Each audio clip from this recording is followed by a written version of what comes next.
They said majority draw. They cheated Roach. Roach got robbed. Rate the performance. Roach won the story. Roach won the story. He didn't get the win, but he won. We just witnessed something no one saw coming. Tank Davis, the undefeated knockout artist, the pay-per-view star, the so-called face of boxing, ending up with a draw against Lamont Roach. And not just any draw, a highly controversial one, marred by questionable officiating, fighter excuses, and a stunned boxing community, left wondering if this was one of the worst robberies in recent years. On a knockdown, I would win a majority decision. Honestly, I thought I should have won without that, but the rules do state if you voluntarily take a knee, then that's... First to react was Terrence Crawford, who has made it clear in recent days that he doesn't like Tank Davis one bit. And after what he saw as a weak excuse for taking a knee in the 9th round, he wasn't about to let Tank off the hook. Wasting no time, Crawford went straight to Twitter, with no hesitation and no sugarcoating, saying, "Some of y'all need to watch Mayweather versus Hernandez and see Mayweather take a knee because he hurt his hand. It was called a knockdown, not from a punch either." That's why he took a knee, but he took a knee, he took a knee. So that means it's not a knockdown. Why do you think that they didn't take a point off?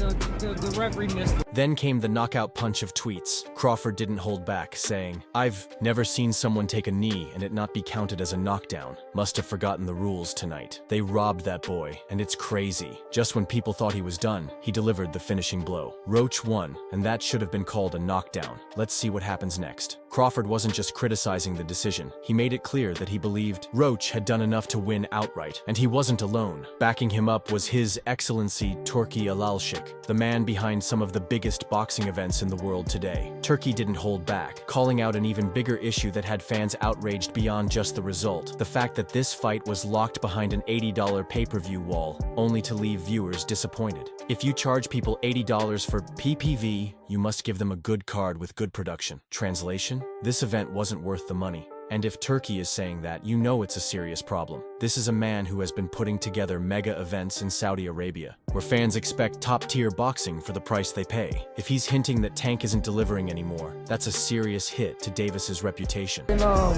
did his thing, but Gervonta Davis is the champ, and it takes, a lot to be able to beat the champ.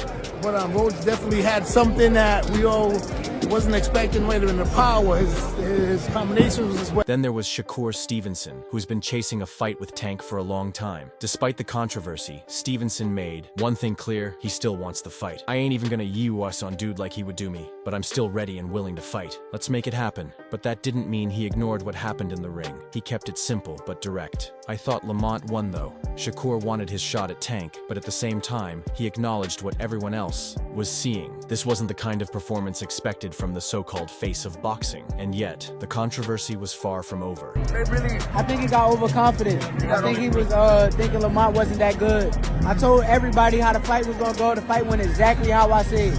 Exactly. After seeing this performance from Gervonta, do you believe your confidence has gone a little bit more up? My confidence been up.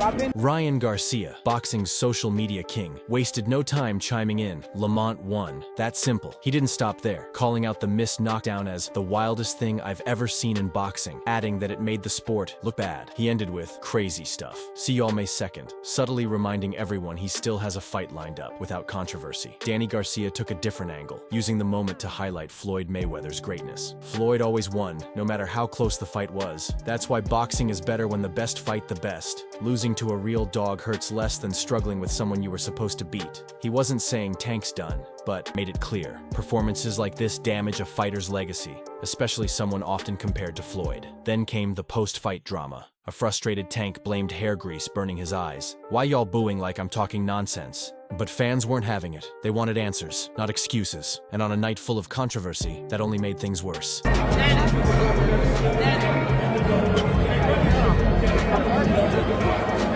Danny wasn't outright saying Tank is finished, but he was pointing out that Danny wasn't outright saying Tank is finished, but he made it clear. Performances like this can damage a fighter's legacy, and considering how often Tank has been compared to Floyd Mayweather, this was a harsh reminder that he hasn't reached that level yet. Then came the post-fight chaos. Tank, clearly frustrated by the crowd's reaction, tried to explain what happened. "When you are sweating and stuff like that, The grease came into my face and it burned. My eyes. Yo, why y'all booing like I'm talking nonsense? But that explanation did little to calm anyone down. If anything, it made things worse. Fans weren't looking for an excuse about hair grease. They wanted accountability. And in a night already filled with controversy, this only added fuel to the fire. Take a knee or touch the canvas, blood, and it's through to a punch, or even if you hurt and you go down, that's a knockdown.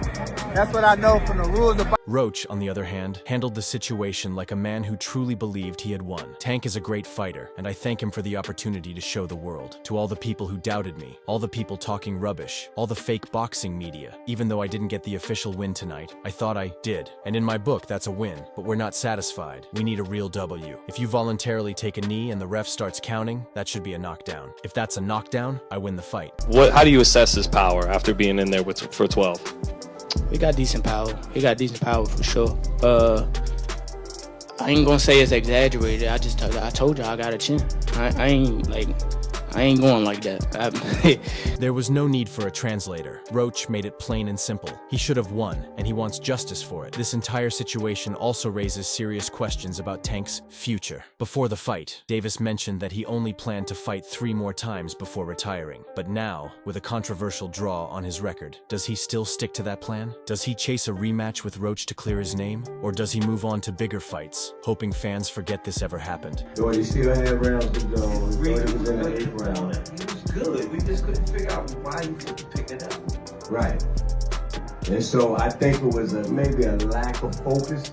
And then there's the matter of Calvin Ford, Tank's longtime trainer, who wasn't in his corner for this fight. Could that have played a role in his performance? It's a question many are asking because, whether you believe in the impact of a coach or not, something was clearly off about Tank in this fight. But sympathy, Tank didn't get any. Other boxing pros made it clear this wasn't a performance worthy of a champion. And for many, the verdict was simple. Roach should have been the rightful winner. Over a spectacular fighter. I told y'all from the beginning, man, that I got the skills to pay the bills. I've been telling y'all that, and I'm just glad I got to show it. Honestly, I'm glad I got to show it.